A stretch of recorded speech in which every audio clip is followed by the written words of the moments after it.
sometimes it's good just to move the ball a little bit at a time.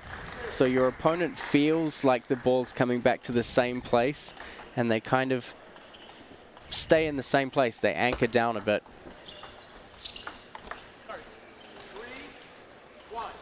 Ja got the benefit of a big bounce off the top of the net that time and buried it, and gave, as you see from time to time, the players, as a courtesy to the opposition, will say, sorry. Not that sorry, but I am sorry. And you can see there again, on 2 different occasions, straight from the serve, goes across to the forehand side of the middle, back to the backhand. Then he doesn't get the ball he wants. He goes back across to the forehand again. He's really trying to open up that backhand corner. And there it is again. But Hazin got the better of him in the end. Good job that time by Jeremy Hazin. Several good forehand loops, and then he stepped around what could have been a ball to be struck by the backhand, stepped around it to get the big left-handed forehand deep into the far corner. That was a very nice shot by Hazin.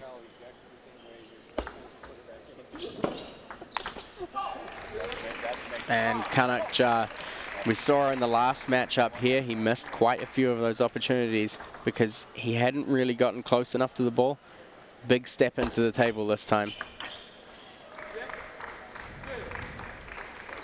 And Ja now up 6-2 here in game 2, leading 1-0 in the finals. And you're right, Matt. He has a whole different almost approach to this match than what we saw against Nikhil Kumar, where he was, in the early going at least, relatively passive and didn't have perhaps the jump that he did late in that match, and he's got it early in this one. Fantastic combination of shots there. Kanak did a great job of coming across to his forehand, but still being able to play the ball across court. That's a very hard shot to play when your body's facing away from the table. And Kanak is just brimming with confidence right now. He's done a very good job in this match, Matt, of staying very tight to the table and not backing down at all. And Hazen's got a very nice forehand that could back you down, but Ja has not gone off the table at all. Yeah, and I think he will have recognized that early on. Where in the beginning I said Nikhil Kumar and Jeremy Hazin do have similar playing styles, but Jeremy Hazin has quite a significant amount more power on his forehand. So Kanak will already be aware of what happens if he plays soft against Nikhil. So that's going to be amplified. If he plays that same strategy against Jeremy, potentially devastating for him in the final. And he's really locked down on that right from the beginning. So definitely seeing the rewards early on here in the first 2 games. And in game 2, relatively rewarding right now. 10-3 lead for Kanak Ja. And he ends up winning game 2 11-3 on Jeremy Hazin. And that one was, I think, classic Kanak Ja, as we've seen previously, is when he's in that aggressive posture, attacking the table. And as I noted, it felt like he was staying right on top of the table in that entire second game, an 11-3 victory. So now he's up 2-0, 11-7, 11-3. And of course, Kanak Ja, who was the youngest Olympian ever for Team USA in Rio, is, I'm sure, just as intent to try to get to the Youth Olympic Games in Buenos Aires, where he'll get to face some of the up-and-coming talent internationally. Man, I think I misspoke when we were in the earlier final for the young ladies between Amy Wong and Crystal Wong. You were explaining to me that only one person from each country is eligible to play in the Youth Olympic Games. And obviously, since Amy Wong representing America is going to go there, no other American will have that opportunity. That's right. So from this circumstance, you got a little bit different setup because even if Jeremy Hazin were to lose this match, presumably he or somebody else could end up representing Canada in that event. And I'm not predicting the outcome of this one. There's still a long way to go. So what can Jeremy Hazin come up with here? It's been a strong start from Kanak Ja. big contrast from his semi-final match.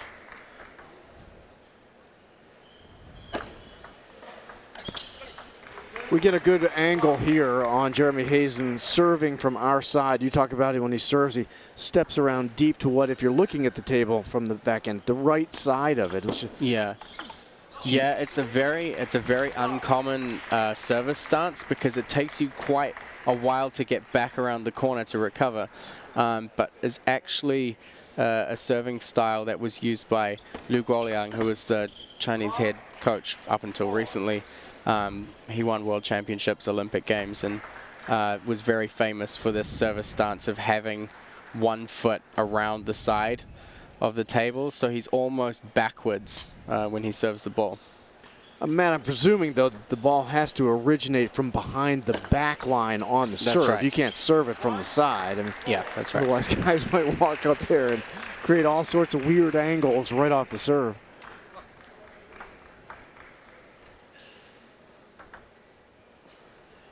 Yeah, it's a very interesting service technique. I think it was more popular. Wow, great rally developing here. Good finish by Kanak. Yeah, as I was saying, I think it was a technique that was used more frequently when hiding the ball was not illegal. So the players would put their body in front of the ball when they served, and having their back to the table helped them hide the contact point.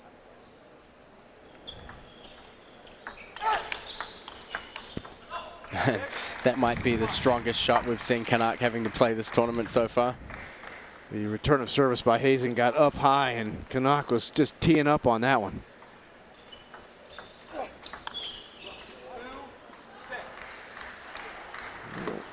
Ja leading 6-2 here in game 3. He's up 2 games to none.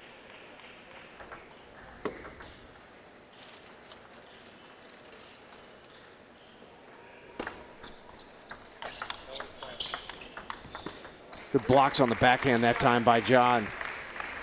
Hazin ultimately hit one into the net, and now is down 7-2 here in game 3.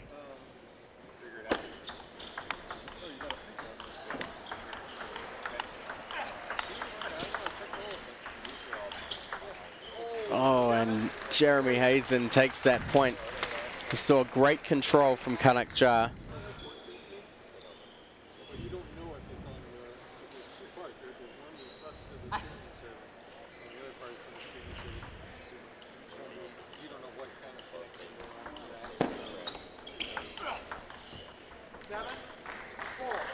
Now Hazin with a little bit of a run here, pulls within 3 of Ja, who's serving at 7-4 in game 3. The young American out of Milpitas, California, has been training in Grenzau, Germany of late, and looks to be in tremendous physical condition, and his game is in equally high quality form right now. But Hazin's done a good job of hanging around, and he's made a little bit of a run here in game 3 and try to get some momentum pushing in his favor. And I think that Kanak Ja is kind of sensing the same. And Stefan Feth and he are going to have a little bit of conversation here mid-match to see whether they can right the ship again. I don't know that anything has been missing out of Ja's game as much as it does appear that Hazin's gaining a bit of confidence here in game 3.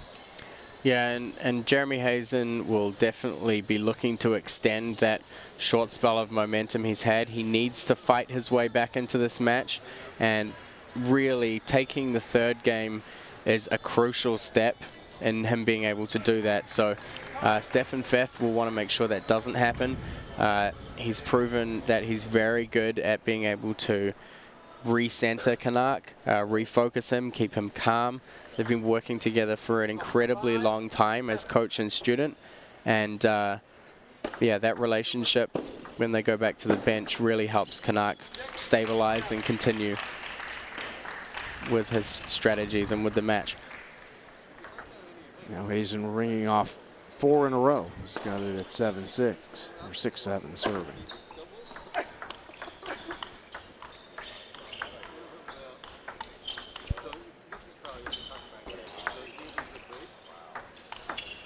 Great rally. What a fantastic rally.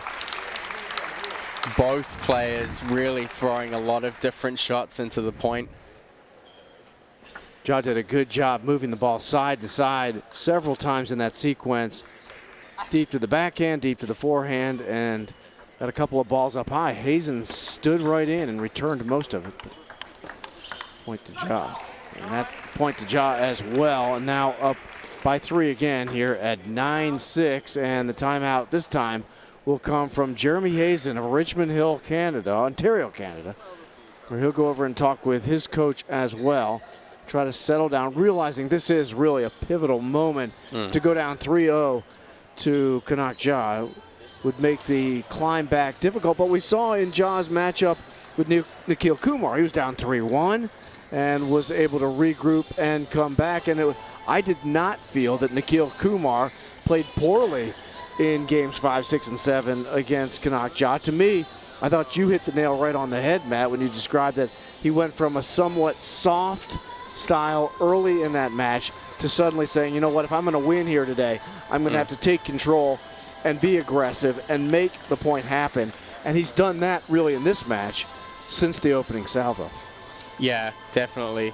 I think he's proven that he has the amount of maturity to really quickly analyze, and as I said, Stefan Feth would have gone over this with him after the match, to really break down the semi-final match and bring all of the knowledge from that match forward with him into this match.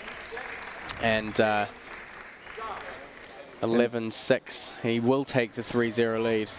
So Kanak Ja has Jeremy Hazin on the ropes here as he comes out of the timeout for Hazin and quickly takes back-to-back points, both of which, again, showed a dominating and aggressive posture. And once again, Kanak, in some way, I don't know if it's unusual or not, but goes over and takes a seat over in his corner with Stefan Feth rather than standing up. And it seems like from Kanak Ja, he's a guy with a lot of energy. I'm sure his training schedule in Germany is an all-day affair. I mean, they used to make a big deal about the Tiger Woods day that started at 6 in the morning and ended at about 9 at night with training and nutrition and playing your sport. I'm confident that in the table tennis world, it's a very similar lifestyle for the pro. Yeah, very much so. It's a big step up for him to go to full-time training, and it makes a phenomenal difference in the competitive level of players to go from kind of being part-time and doing school as well as table tennis training to really giving table tennis your priority focus. And I think that's been a big step forward for Kanak since he moved to Sweden and trained and played in Sweden and now Germany. There's really been leaps and bounds in his game development over the last 3, I guess 2, 3, 4 years now.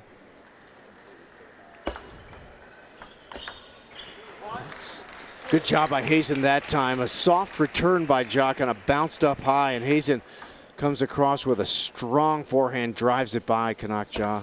Gets on the board here in game 4. And a great serve return there. See, straight away he realized that the soft return wasn't going to work for him. He was a lot more direct with his serve return and opened up a good opportunity. Just pulled Jeremy off the whole table. Had him running from side to side that time. And again, we're seeing switching, transition back from the forehand side across to the backhand side. Just trying to exploit that backhand corner weakness from Jeremy Hazin.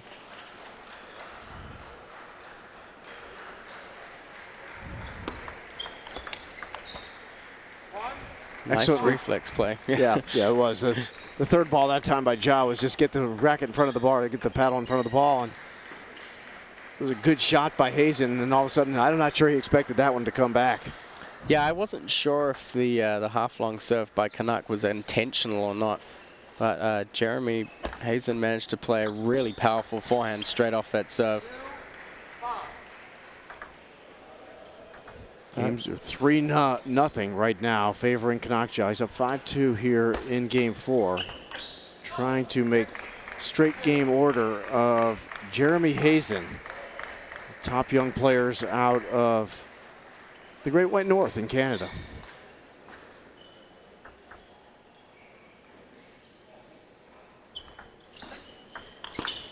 Oh, off the edge, and nothing you're going to do about that one. That makes it 7-2, Ja. Here, up 3-0.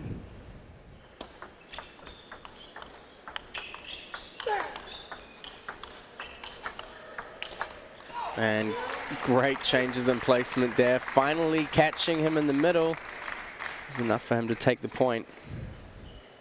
You tell. Just seeing this replay going out wide, bringing it in a bit. See, it's almost in the similar place, and then just that subtle change at the end. And it is 9-2. Kanak Ja, 2 points away from attending his second Olympic experience. And now just one for Kanak Ja, and he'll towel off as he has 8 match points against young Jeremy Hazin, who has just caught a bull rushing right through the ring right here in Kanak Ja.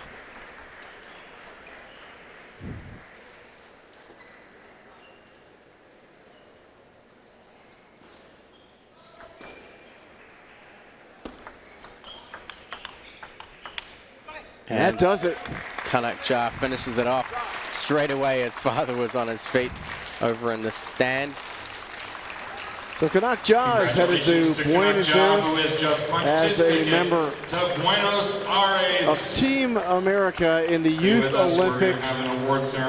Certainly earned it there. Much different matchup for Kanak Ja than he had with Nikhil Kumar in the semifinals. 2 left-handers back-to-back. It looked like he learned the lesson against Kumar and came out and wins in straight games, 11-7, 11-3, 11-6, and 11-2 in game 4. Yeah, very, very decisive performance. Like I said, he really took so much away. I mean, he could almost hand a little bit of credit to Nikhil Kumar for pushing him so close in the semifinal. It's almost like a wake-up call of, hey, you need to raise